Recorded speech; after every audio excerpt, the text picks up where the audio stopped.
The human brain operates on about 20 watts of power, which is enough energy to light up a dim light bulb. Yet, with this relatively small amount of energy, the brain can perform complex tasks. But have you ever wondered about the origins of the energy powering a light bulb, or your smartphone, or even your brain? Was it derived from water, coal, or perhaps born within the fiery core of nuclear furnace? To produce such energy sources, we often find ourselves in the acts of destruction, whether it be through combustion, splitting atoms, harnessing gravitational forces, or digesting. Energy as we know it neither appears nor vanishes. It merely metamorphoses from one form to another.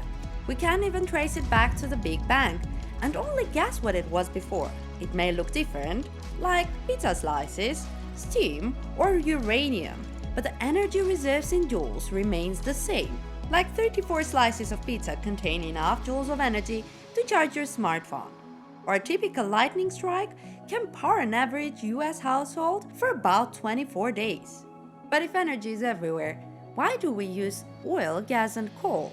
Humanity has consumed approximately half of the world's fossil fuel reserves since the Industrial Revolution. And if alternative energy sources like solar or wind power are generating electricity excellently, why aren't we using that? Hello everyone, my name is Lily, and today we will find out how our habits make solar and wind energy not that clean, which country is the global leader in both green energy production and carbon emissions, why the world's biggest battery looks like this, and how ancient Greece had all the chances to start a steampunk era.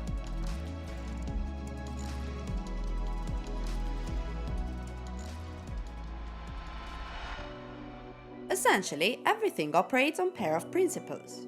Simple energy around us is hidden in various forms, like chemical, nuclear, thermal, and others. For example, in a piece of coal. To extract it, we need to ignite it. Burning coal releases energy, and then we convert this energy into electricity. The sun, a sphere of plasma, radiating huge amounts of energy into cosmos. Every second, the sun converts about 4 million tons of matter into pure energy. This celestial furnace serves as a raw power of nuclear fusion, the process that fuels stars, galaxies, and lights up the universe. But how do we turn raw materials like sun power or fire, or even water splashing from the waterfalls, into electricity? This is the real question. Not by hitting the like or subscribe button for sure. It will produce a whopping amount of energy, but for our team only. This is Hero of Alexandria, who was like Elon Musk of his time. He noticed that steam from water boiling on a fire could escape through pipes and rotate a sphere. The first ever turbine, really. Looks like steampunk is much older than we thought. Unfortunately, it took us 1500 years to turn a toy into a useful machine, like geothermal stations, where pipes with water are lowered underground where the temperature is high. The water boils, resulting in steam spinning the turbine. Nuclear plants also work with the same principle. Steam is generated when water is heated by the energy produced from the nuclear fusion reactions. This steam then drives the turbines to produce electricity. So when you see a nuclear plant smoking, it's just the water vapor. And last but not least, good old hydroelectric power that generates electricity by flowing or falling water to turn turbines. The largest is in China and can produce enough to power over 60 million homes. But why can't we use natural sources? Why do we have to build huge... Help me. Stations. Say the obvious. Harnessing lightning as a power source. Well, firstly, it is highly unpredictable. We even use lightning to generate random numbers. And secondly, it would burn every construction down due to very high amperage and extreme voltage. So we move to more obvious sources, like the sun. Solar panels convert sunlight into electricity through a process called the photovoltaic effect. At the heart of a solar panel are PV cells, typically made of silicon. These are arranged in a grid-like pattern on the surface of a solar panel. When sunlight hits the surface, it excites the electrons in the silicon atoms of the PV cells. This creates an electric field across the layer of the cell. This flow of electrons creates a direct current of electricity, but mostly we use alternating current electricity. So the DC electricity generated by the solar panels needs to be converted. This is done by an inverter, which changes the DC into AC and can be used to power household appliances and devices. In just 1 hour, the sun radiates more energy onto Earth's surface than the entire world consumes in a year. And this is just the sun's energy, but we have wind turbines that are working hard as well. For example, Gansu wind farm located in China. Its capacity of 7.96 gigawatts means it dwarfs the competition, and it's already been planned to increase up to 20 gigawatts by 2025. That'll give Gansu wind farm the ability to power mind-blowing 15 million homes. China is the global leader when it comes to the large-scale renewable energy projects. The Gomut Solar Park in China is the world's largest as well, with an installed solar capacity of 2.8 gigawatts. In context, a single gigawatt could power 1 million UK homes for an hour, or around 100 million LED light bulbs. China might have the largest renewable energy capacity, but ironically, it remains the world's largest carbon emitter, producing almost 30% of planet's human-made emissions. Producing electricity from wind and solar panels is not a new invention as one would assume, but a child of the late 1800s, almost the same time as fossil fuel.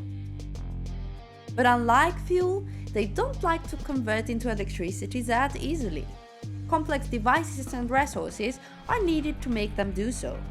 As the demand for renewable energy technologies continues to grow, there are concerns about potential resource constraints and shortages of rare earth metals. While rare elements are abundant in Earth's crust, their extraction and processing can be economically and environmentally challenging. The second problem of alternative energy is that we consume energy when we want it, not necessarily when it's available. Our electricity demand follows a predictable pattern throughout the day, reflecting the rhythm of our daily lives. In the morning, typically around 7 a.m., there's a noticeable increase in electricity usage as households begin their day. As the day progresses, from around 11 to 6 p.m., electricity demand stabilizes at a relatively high level.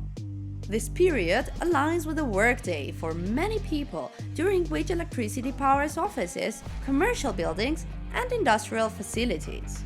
In the evening, between 6 p.m. to 10 p.m., there is another peak in electricity usage as people return home. Finally, late in the evening and overnight, electricity demand gradually declines. And we do the same routine 364 days and 23 hours a year, except on the Earth hour. While being a noble idea of energy conservation, the sudden reduction in electricity demand during the event can pose challenges for grid operators. A sharp drop in electricity usage, followed by a rapid increase after Earth hour ends, can strain the electrical grid and affect grid stability. This just outlines the challenges of renewable energy sources. The intermittency. Unlike fossil fuel or nuclear power, which can provide consistent power output regardless of external factors, renewable energy generation is dependent on weather conditions. But what prevents us from harnessing solar and wind energy to provide it when needed? Unfortunately, electricity cannot be stored in its natural form. As soon as it appears at power plants, it immediately flies to your home. Even the human body stores it as fat to convert to energy when it's needed. But what about batteries, you might ask? It actually converts chemical energy back into electricity, like Tesla Powerwall, designed to store excess solar energy produced by an individual. It's just a lithium-ion battery, as in your smartphone or car, just bigger. But there are batteries that can be used for larger appliances, like to power a city. Just a small issue though, the biggest battery doesn't look like a battery at all. Meet Bath County Pumped Storage Station in Virginia.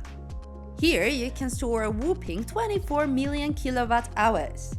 At night, when everyone sleeps, water is pumped from a lower lake to upper one. In the morning, as the city awakes, the valve opens and all the water rushes down, turning the turbine. Pumped hydroelectric storage is currently the most widely used form of a grid-scale energy storage globally. It accounts for over 95% of energy storage capacity worldwide, offering a reliable and efficient means of storing excess energy for later use. Unfortunately, current energy storage technologies such as Tesla Powerwall, pumped hydro storage, and thermal energy storage are still relatively expensive, inefficient at large scale, and somewhat not very green. For most of us, the real beginning of green energy age was signified by the spread of electric vehicles. But the transport of the future runs on lithium-ion batteries that are a very good source of green energy before its disposal. Lithium-ion batteries can have environmental impacts including habitat disruption, water pollution, and greenhouse gas emissions. Additionally, certain components of lithium-ion batteries such as cobalt are considered environmentally hazardous. But breakthroughs also happen in this field with inviolable regularity. Scientists have made significant progress in the development and improvement of hydrogen vehicles to reduce the CO2 emission and the usage of lithium-ion batteries. Every day, new superconductors emerge that will help to reduce energy losses and enable the efficient transmission of electricity without resistance. In 2020, renewable energy capacity additions surpassed fossil fuel globally for the first time, signaling a shift towards a cleaner energy future. It feels that we're moving very slowly towards it, but actually, the future isn't as far as it seems. And it looks brightened with sustainable energy. We hope that you learned something new today, because we definitely did. Thank you for your time. See you in the next video.